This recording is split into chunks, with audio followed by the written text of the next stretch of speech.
Noong muling nagbukas ang Jollibee sa Daet, si J. Pimentel, sabik na sabik ang buong pamilya na bumisita. Matagal na rin kasi simula nang huling makapamasyal sa paboritong kainan ng mga bata. Agad-agad matapos makuha ang balita, pinlano na ang araw ng pamamasyal. Pagdating sa Jollibee, napansin nila ang dami ng mga taong pumila. Tila sabik din ang buong bayan sa pagbabalik ng sikat na fast food chain. Sa kabila ng haba ng pila, ramdam pa rin ang saya ng pamilya. May mga staff na masiglang nag-aasikaso ng mga bisita at nakangiting bumati sa kanila. Habang naghihintay ng kanilang order, namangha ang mga bata sa makulay at masayang paligid. Mama, Papa, pakuha tayo ng litrato kay Jollibee, sabi ni Sia. Sabay tingin sa mascot na nasa entrance. Agad naman silang nagpakuha ng larawan. Ang mga ngiti ng mga bata ay abot hanggang tenga. Nagningning ang mga bata ng mga mata nang makita ang malaking estatwa ni Jollibee. Kaya di maiwasan na agad magpa-picture. Habang naghihintay ng kanilang order, ramdam na ramdam ang excitement sa bawat isa.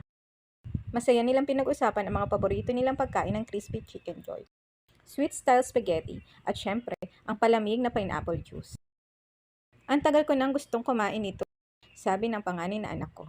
Sabay hawak sa kanyang spaghetti. Nang dumating na ang mga pagkain, walang pag-alinlangan na sumabak ang lahat sa pagkain. Nang dumating na ang kanilang mga pagkain, dumagsa ang tuwa sa kanilang mesa. Sa isang iglap, tahimik na kumakain ang bawat isa. Lasap na lasap ang crispy chicken joy, ang malasang jolly spaghetti, at ang sweet pineapple juice. Tuwang-tuwa ang lahat habang pinagmamasdan ang bunso. Napuno na ng spaghetti sauce ang bibig. Pero patuloy pa rin ang pagkain. Matapos masarap na kainan, hindi pa rin tapos ang kasiyahan. Naglakad-lakad sila sa paligid ng lugar. Bumili ng ilang pasalubong at tinapos ang araw ng may ngiti sa kanilang mga labi. Ang simpleng pamamasyal sa Jollibee ay nagmistulang malaking kasiyahan para sa buong pamilya. Sa araw ni iyon, hindi lang sila basta kumain sa Jollibee. Naging special ito dahil sa kasiyahan, kwentuhan at pagtawa ng pamilya. Ang simpleng pamasyal ay naging isang mahalagang alaala na lagi nilang babalikan.